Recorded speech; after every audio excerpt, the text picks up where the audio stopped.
मन में प्रश्न उठता है कि आखिर म्यूचुअल फंड में इन्वेस्टमेंट कैसे किया जा सकता है। तो देखिए, म्यूचुअल फंड में इन्वेस्टमेंट दो तरीके से किया जा सकता है। पहला है एसआईपी।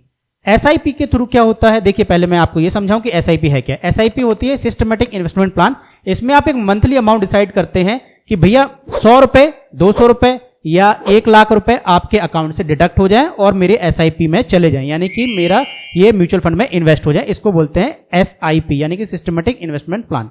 और दूसरा होता है आपका लमसम। लमसम क्या होता है, यानी कि आप वन टाइम पेमेंट करते हो। मान लो मेरा 1 लाख है या 10,000 है या मेरा 5,000 रुपए है, एक बार में मैं इन्वेस्ट करना चाहता हूं, तो उसको बोलते हैं लमसम।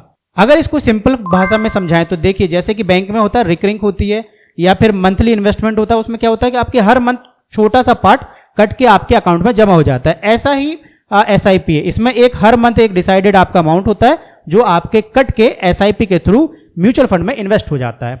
वो आप डिसाइड करते हैं कि आप कितना उसमें कटवाना चाहते हैं और अलग अलग फंड के ऊपर भी निर्भर करता है।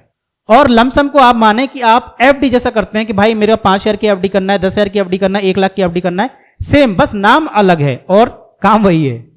अब हम बात करते हैं कि म्यूचुअल फंड में एसआईपी और लमसम तो हमने देख लिया, लेकिन अब हम ये देखते हैं किस तरीके से, यानी कि कौन से रास्ते हैं जिसके थ्रू हम म्यूचुअल फंड में इन्वेस्ट कर सकते हैं। देखिए, सबसे पहला है वेबसाइट के थ्रू। अब वेबसाइट के थ्रू यानी कि मान लो आपको एचडीएफसी का म्यूचुअल फंड चाहिए, तो आपको एचडीएफसी की वेबसाइट पर जाना होगा, वहां से आप एचडीएफसी में इन्वेस्टमेंट कर सकते हैं। अगर आप आईसीआईसी का म्यूचुअल फंड लेना चाहते हैं तो आईसीआईसीआई की जो म्यूचुअल फंड की वेबसाइट होगी वहां पर जाके आप इन्वेस्टमेंट कर सकते हैं। या फिर हम कहें कि हमें जिस म्यूचुअल फंड में इन्वेस्टमेंट करना है उसकी वेबसाइट पर जाकर हम लोग म्यूचुअल फंड में इन्वेस्टमेंट कर सकते हैं। अब वेबसाइट के साथ क्या प्रॉब्लम आती है, देखिए मैं बताता हूं। जब मैंने इन्वेस्टमेंट चालू किया तो क्या हुआ, जैसे मुझे एचडीएफसी में इन्वेस्टमेंट करना है तो मैं एचडीएफसी की वेबसाइट पर गया, और अगर मुझे एसबीआई में इन्वेस्टमेंट करना है तो मैं एसबीआई की वेबसाइट पर जाता था।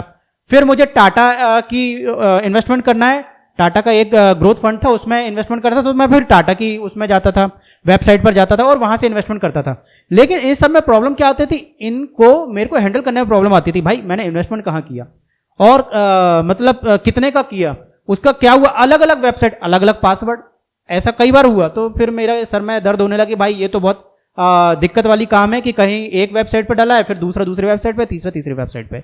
उससे एक और अच्छा रास्ता है जिसको मैं आगे आपको बताऊंगा।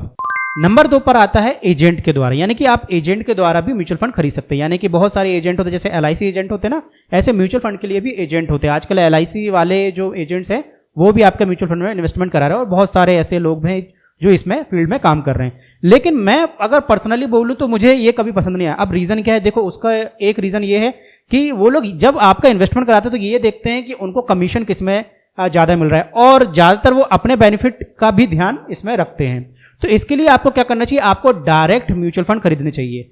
अब डायरेक्ट म्यूचुअल फंड और रेगुलर म्यूचुअल फंड क्या होता है मैं आपको आने वाले वीडियोस में बताऊंगा, लेकिन आपको मैं ये कहूंगा कि आप एजेंट के द्वारा इन्वेस्टमेंट ना करें, क्योंकि इसमें उनका कमीशन भी जुड़ा होता है। जैसे कि एलआईसी की पॉलिसी में उनका कमीशन जुड़ा होता है ना, ऐसे म्यूचुअल फंड में जब आप करते हैं एसआईपी या लमसम उनके थ्रू, तो उसमें उनका कमीशन जुड़ा होता है, जिससे आपका क्या होता है, एक्सपेंस रेशियो बढ़ जाता है और आपका प्रॉफिट थोड़ा सा कम हो जाता है। और एजेंट कई बार सही राय भी देते हैं और कई बार गलत भी हो जाते हैं।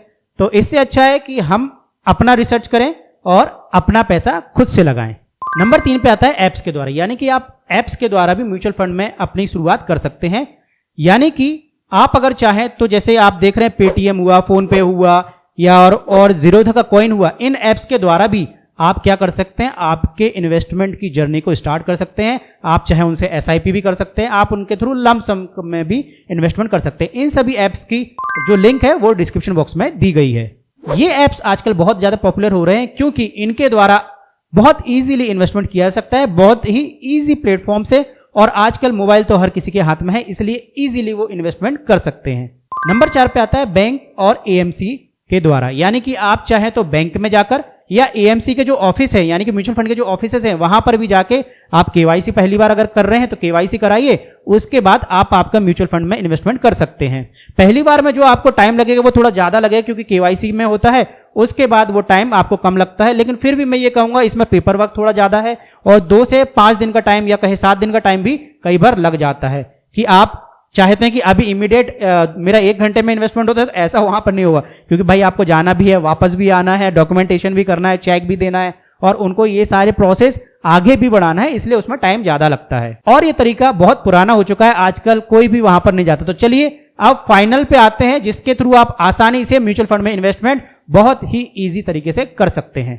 नंबर 5 पे आता है डीमेट अकाउंट के द्वारा, यानी कि सबसे आसान तरीका और सबसे अच्छा तरीका जो है वो है डीमेट अकाउंट के द्वारा। डीमेट अकाउंट में क्यों बोल रहा हूं कि सबसे अच्छा है, क्योंकि देखिए इसके थ्रू आप सिर्फ आप म्यूचुअल फंड में इन्वेस्टमेंट कर सकते हैं, आप ईटीएफ में भी इन्वेस्ट कर सकते हैं, स्टॉक्स में भी इन्वेस्ट कर सकते हैं, और सिर्फ एक ही प्लेटफॉर्म पर आपको इतनी सारे डिफरेंट म्यूचुअल फंड से सभी को आप एक ही जगह पर इन्वेस्ट कर सकते हैं। आपको अलग अलग इन्वेस्टमेंट करने की जरूरत नहीं है कि आप एसबीआई की वेबसाइट पर जाए, एचडीएफसी की वेबसाइट पर जाए, आपको जो चाहिए एक ही जगह पर अवेलेबल है। साथ ही यहां पर आपको जो रेगुलर और मैं कह रहा था जो डायरेक्ट फंड है, डायरेक्ट फंड भी मिल जाएंगे आपको। आप डायरेक्ट म्यूचुअल फंड में इन्वेस्टमेंट कर सकते हैं, आपको किसी एजेंट के थ्रू भी जाने की जरूरत नहीं है, जिससे आपका जो एक्सपेंस रेशियो है वो भी कम हो जाएगा। और यहां पर आपको एक रिसर्च भी देखने को मिलती है कि कौन से जो म्यूचुअल फंड है जिन्होंने 5 साल में कितना काम किया, 3 साल में कितना आपको रिटर्न दिया, ये सब भी आपको वहां पर देखने मिल जाता है। और अगर आप सोच रहे हो कि सबसे अच्छा मेरे लिए डीमेट अकाउंट कौन सा रहेगा, तो ज़ीरोधा इंडिया का नंबर 1 डीमेट अकाउंट है, जिसकी लिंक डिस्क्रिप्शन बॉक्स में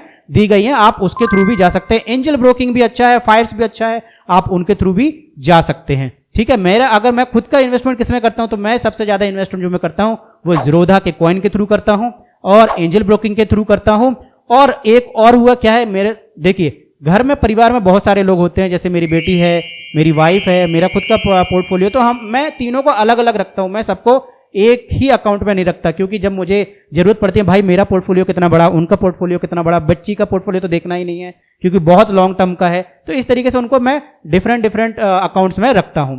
तो आप चाहे तो मल्टीपल डीमेट अकाउंट भी रख सकते हैं और आप चाहे तो सिंगल डीमेट अकाउंट भी रख सकते हैं। अगर आप भी म्यूचुअल फंड के लिए नए हैं और म्यूचुअल फंड को स्टेप बाय स्टेप सीखना चाहते हैं, तो मैंने एक प्लेलिस्ट बना के रखी है जिसकी लिंक डिस्क्रिप्शन बॉक्स में दी गई है। वहां से जाके आप म्यूचुअल फंड के स्टेप बाय स्टेप उस प्लेलिस्ट पे जाइए और सारे मेरे वीडियोस को देखिए, जहां से आपके सारे क्वेश्चन के आंसर मिल जाएंगे। अगर आपका कोई प्रश्न आपके मन में है जो आप मुझसे पूछना चाहते हैं, म्यूचुअल फंड से के रिलेटेड कोई भी प्रश्न, तो आप कमेंट कीजिए, आपके कमेंट का आंसर मैं विथिन अ डे दे देता हूं। तो इस बात को याद रखिए, आपका जो भी प्रश्न हो आप बिंदास पूछिए, मैं बिंदास आपको आंसर दूंगा। ठीक है, आपके प्यारे प्यारे प्रश्नों का मुझे बड़ा इंतजार रहता है। आप जितना ज्यादा आप कमेंट करेंगे उतना ज्यादा मैं खुश होता हूं कि चलिए मेरे जो लिसनर हैं वो मुझे प्यार करते हैं और मुझसे बातें करना चाहते हैं। ठीक है, अगर वीडियो पसंद आए तो लाइक कीजिए, चैनल को सब्सक्राइब कीजिए और नोटिफिकेशन बेल को दबा दीजिए। अगर आपको पढ़ना पसंद है तो आप bazaar-hai.in पर भी जा सकते हैं, जिस पर जाकर आप म्यूचुअल फंड को अच्छे से पढ़ के समझ सकते हैं।